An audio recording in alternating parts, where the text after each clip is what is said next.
Hi, my name is Jeff Longacre, and this is my Adaptations for Homeless Students project. I hope this is helpful and that you enjoy it. What is homelessness? Homelessness affects many families in the United States, and it has no boundaries of who can experience it. One of the main reasons for homelessness is the difficulty of finding affordable housing. Families usually become homeless because of a financial or personal tragedy, and that prevents them from keeping their home or finding one. In January 2015, 206,286 people in families experienced homelessness on a single night.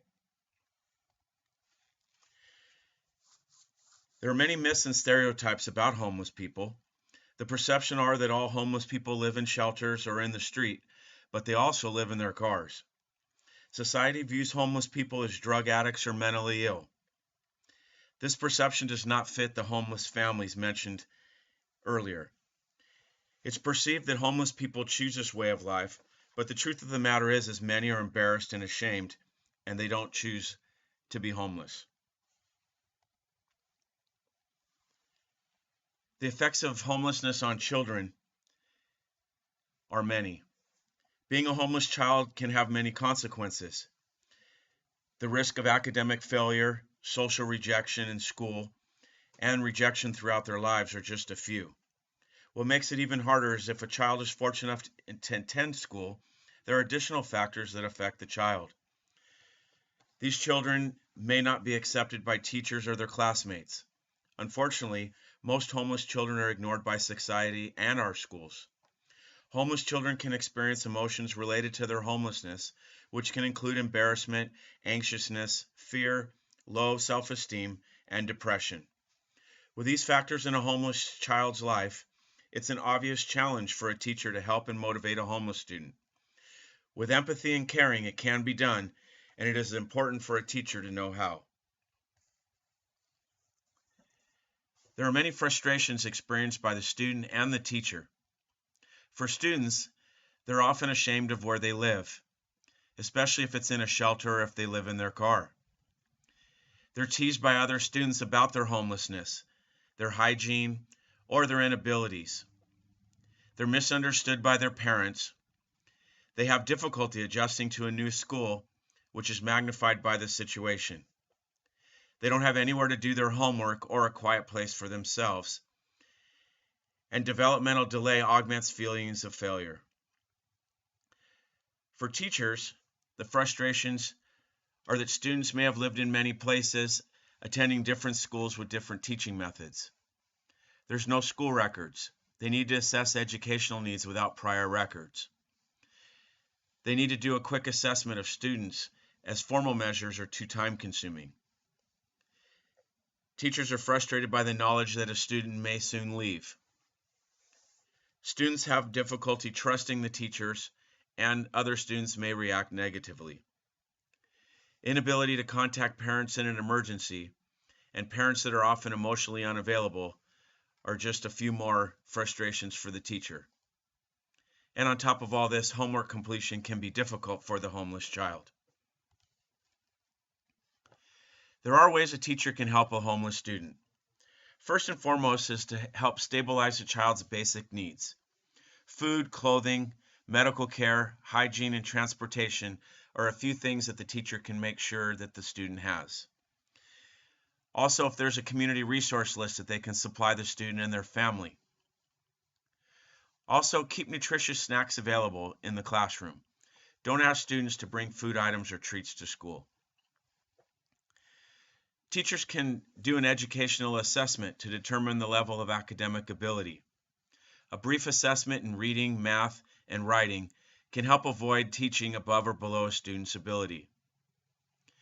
Check-ins with the teacher are also important.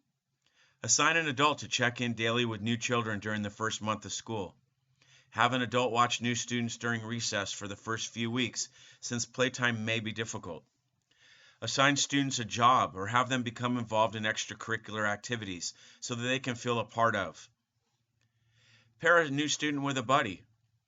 Keep students in contact with someone who knows their way around school. A buddy can help make sure students have all their books and supplies to do work at home at the end of the day. Other ways that teachers can help a homeless student is provide structure with a consistent daily routine. Don't assume that the child knows your classroom expectations or rules. Be patient and persistent in trying to help the child adjust to the new environment. Facilitate successful experiences for new students. Many students without a stable school experience have low self-esteem and negative feelings about school. Provide 10 to 20 times the normal amount of reassurance to children in transition. Plan assignments so children can keep up without having to take work home. Provide school supplies and books. Don't take away privileges if a new student doesn't return school materials. Don't take possessions away as a disciplinary measure. And if a new student falls asleep in your class, let them sleep. Chances are they're tired from a short amount of sleep because of living in their car or in a shelter. And finally, a teacher can help with tutoring, counseling, and reaching out to parents. If tutoring is required, be proactive in obtaining it through school or community programs. If counseling is necessary, refer the child to the best resources.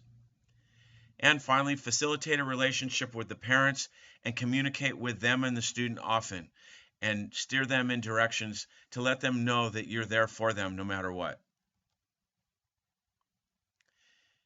In this table in 2013, there were 269,663 homeless children in California.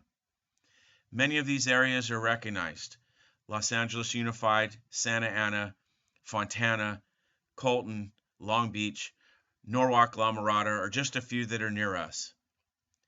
As you can see by the numbers, in LA Unified School District alone, there were 15,972 homeless children.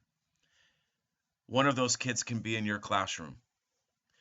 Being a teacher of homeless children can be a challenging and difficult task that can be rewarding when successful results are achieved. It's important to recognize that school can be a source of stability for the homeless student, and as teachers, we play a major role.